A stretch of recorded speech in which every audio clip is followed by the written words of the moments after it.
Hi friends, welcome to my YouTube channel Daily News Editorial.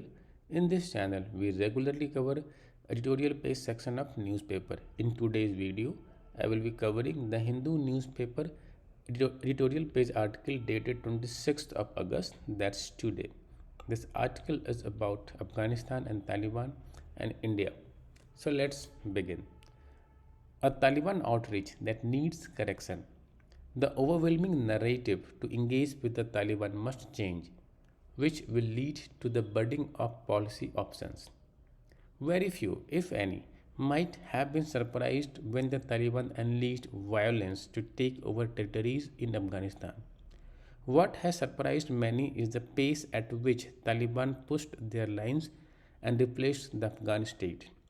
The Doha peace deal with the United States and China's Foreign Minister Wang Yi's warm welcome to Taliban delegation in Tianjin in July reflect the diplomatic success of the Taliban at the international level.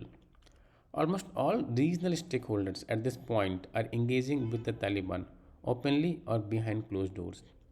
The special envoy of the state of Qatar for counterterrorism and mediation of conflict resolution, Multan Bil Mazid Al Khatani, in June, confirmed India's outreach to the Taliban.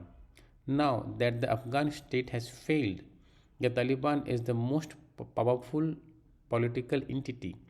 But Afghan people are the most important stakeholders, and India must resist engaging with the Taliban. Issue of legitimacy. Where is the good Taliban? In the past, leaders and analysts have used the term Taliban 2.0 or the good Taliban to create an environment conducive to negotiate with them. The Taliban's unleashing of war to secure power has put an end to those arguments. The claim that Taliban shall have to reform to secure international legitimacy is exaggerated. The conclusion of an agreement with the US while excluding the Afghan government and talks with China have already accorded the required legitimacy of the Taliban internationally. On the domestic front, if Taliban cared for legitimacy of the Afghan people, they would have contested elections instead of capturing territory through force. Long term settlement. Several reports that have emerged over the last couple of months have confirmed that violence and oppression are the Taliban's modus operandi. Women, as expected, have been hit the worst. Female students and employees have been let off. News of the Taliban forcing women to marry its soldiers or else assaulting them has increased. The already dwindling Afghan Sikh community is leaving the country. The progress made during the fragile peace in the last 2 decades have been undone in a matter of weeks. As the struggle of power with and within the Taliban gains momentum, ethnic divisions will accentuate and the minorities will become more and more vulnerable. Sadly, the Afghans who are leaving their homes today will not be returning to their homes anytime soon, if at all. Historically, India has been one of the preferred refugees of Afghans beyond their immediate neighborhoods.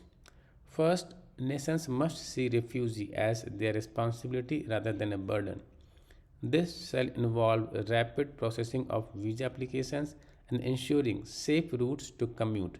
Second, there should be an effort to develop a regional and potentially an international coalition to address the needs of Afghan refugees.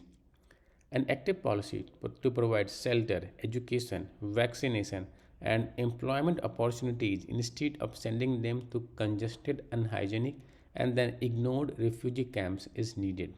The policy must look beyond an immediate fix and instead towards a long term settlement strategy. Looking beyond looking beyond the Taliban, many have argued that India must negotiate with Taliban. The argument that India can engage with certain segments of a heterogeneous Taliban overestimates India's capacity to begin and fruitfully engage with such elements and also underestimates the capabilities of elements such as inter-services intelligence and the Haqqani network to disrupt such negotiations. Even China and Pakistan, which are deeply engaged with the Taliban, will be reluctant to completely rely on them in the future.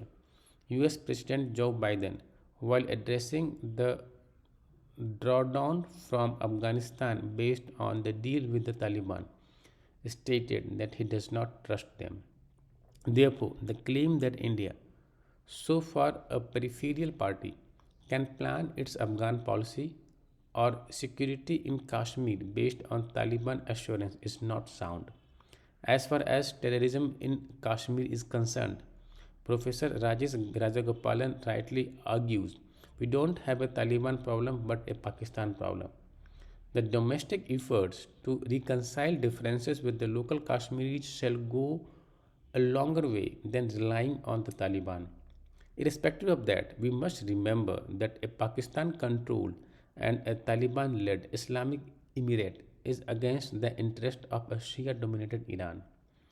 The prospect of Afghanistan turning into a breeding ground for terrorist outfit is an issue for India, but a bigger issue for Iran and Central Asian states, China, Russia, and even Pakistan. The Tehreek-e-Taliban Pakistan or Pakistani Taliban is expected to strengthen if instability in Afghanistan continues.